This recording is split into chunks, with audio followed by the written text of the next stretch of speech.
बिस्मिल्लाहिर्रहमानिर्रहीम। अस्सलामुअलैकुम। Welcome back to my YouTube channel. आज की इस वीडियो में हम बात करेंगे एक ऐसी अपॉर्चुनिटी के बारे में जो कि institute of management sciences Peshawar की तरफ से जारी की गई है। ये खैबर पख्तूनख्वा की एक well known public sector university है। इस एडवर्टाइजमेंट के अंदर उन्होंने हमें 2 टाइप्स की कैटेगरीज बना के दी हैं, जो कि एक कैटेगरी है फैकल्टी पोजीशंस की एंड नंबर 2 कैटेगरी है एडमिनिस्ट्रेटिव स्टाफ की। सबसे पहले हम नंबर 1 कैटेगरी की बात करते हैं, जिसके अंदर नंबर 1 पोस्ट है लेक्चरार की, जिसका ग्रेड 12 होगा और इसकी नंबर ऑफ पोस्ट 9 है। इसके लिए आपका subject accounting and finance, computer science, AI, data science, cyber security and gender and development में किसी में से भी होना चाहिए और आपकी qualification as per HEC requirement होनी चाहिए। आगे अब हम सैलरी की बात करें, आपकी सैलरी राउंड अबाउट 2,17,600 होगी। अब आगे अब हम बात करते हैं कि इनका काम क्या होगा।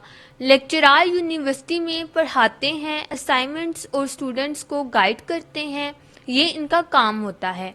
आगे अब हम बात करते हैं कंप्यूटर लैब एंड इंस्ट्रक्टर की नंबर 2 पोस्ट की, जिसका ग्रेड 11 होगा और इसकी टोटल पोस्ट 3 है। इसके लिए आपका subject computer science and IT होना चाहिए और इसके लिए आपने फर्स्ट क्लास बैचलर या master degrees in computer science, software engineering, IT, data science, artificial intelligence, cyber security and computer system engineering में की हो और आपकी 16 ईयर्स ऑफ एजुकेशन होनी चाहिए, जो कि HEC रिकॉग्नाइज्ड यूनिवर्सिटी से हो। आगे अब हम बात करते हैं कि इनकी सैलरी कितनी होगी। इनकी सैलरी 1,67,600 होगी और इनका अब हम देखते हैं कि काम क्या होता है। ये कंप्यूटर लैब्स को मैनेज करते हैं और स्टूडेंट्स की हेल्प करते हैं प्रैक्टिकल वर्क में।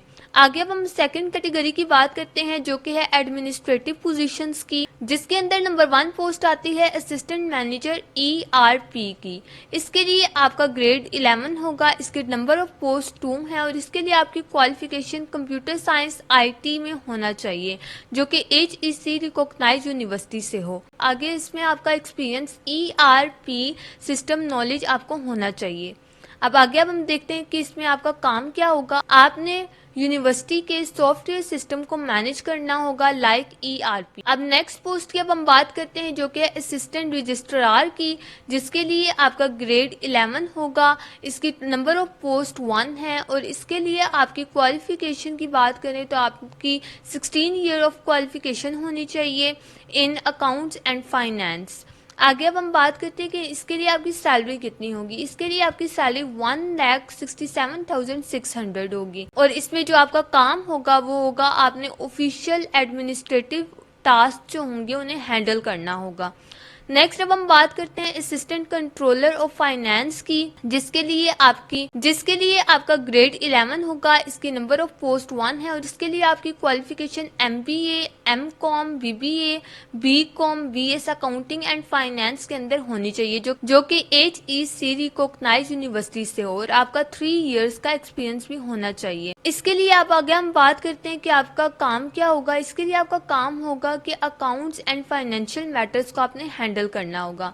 नेक्स्ट अब हम बात करते हैं जूनियर प्रोग्रामर की नेक्स्ट पोस्ट, जिसके लिए आपका ग्रेड 9 होगा, इसकी नंबर ऑफ वैकेंसीज 1 है और इसके लिए आपकी क्वालिफिकेशन 16 ईयर ऑफ एजुकेशन होनी चाहिए इनकी CS एंड IT और आपकी ये डिग्री HEC रिकॉग्नाइज्ड यूनिवर्सिटी से होनी चाहिए और इसके लिए आपकी एज 25 से 40 ईयर्स तक होनी चाहिए। नेक्स्ट अब हम बात करते हैं ऑफिस असिस्टेंट की, जिसका ग्रेड 6 होगा, इसकी नंबर ऑफ पोस्ट 3 है और इसके लिए आपकी एज 22 से 35 ईयर्स तक होनी चाहिए और इसके लिए आपकी क्वालिफिकेशन 14 ईयर्स ऑफ एजुकेशन होनी चाहिए, जो कि HEC रिकॉग्नाइज्ड यूनिवर्सिटी से हो और इसके लिए जो आपकी सैलरी होगी वो होगी राउंड अबाउट 71,700 और आपकी जो सैलरी होगी जूनियर प्रोग्रामर के लिए वो 1,02,600 होगी। नेक्स्ट अब हम बात करते हैं ऑफिस असिस्टेंट की, जिसके लिए आपका काम होगा ऑफिस फाइल्स एंड डॉक्यूमेंटेशंस को हैंडल करना। नेक्स्ट अब हम बात करते हैं सैलरी एंड बेनिफिट्स की। सैलरी तो आप सब देख चुके हैं, आपको हेल्थ इंश्योरेंस मिलेगी, आपको फंड प्रोवाइड किए जाएंगे और आपको सैलरी भी अच्छी मिलेगी। अब नेक्स्ट अब हम बात करते हैं कि एप्लीकेशन का प्रोसेस क्या है। आपने स्टेप बाय स्टेप अप्लाई करना है। ETEA वेबसाइट पर जाकर आपने अप्लाई करना है, टोकन जनरेट करना है, फी डिपॉजिट करनी है एंड फॉर्म सबमिट करना है।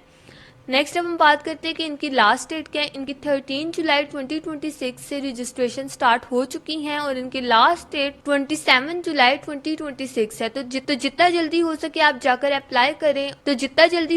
जाकर अप्लाई करें और institute of management sciences Peshawar का हिस्सा बने।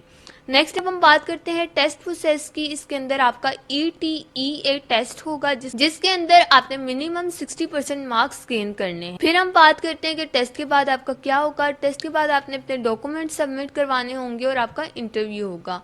डॉक्यूमेंट्स में आपने CNIC, degrees, experience letter and photos जमा करवानी है। नेक्स्ट अब हम बात करते हैं इंपॉर्टेंट रूल्स की, जिसके अंदर आपने इनकम्प्लीट एप्लीकेशन रिजेक्ट हो जाएगी। अब हम आगे बात करते हैं इंपॉर्टेंट रूल्स की।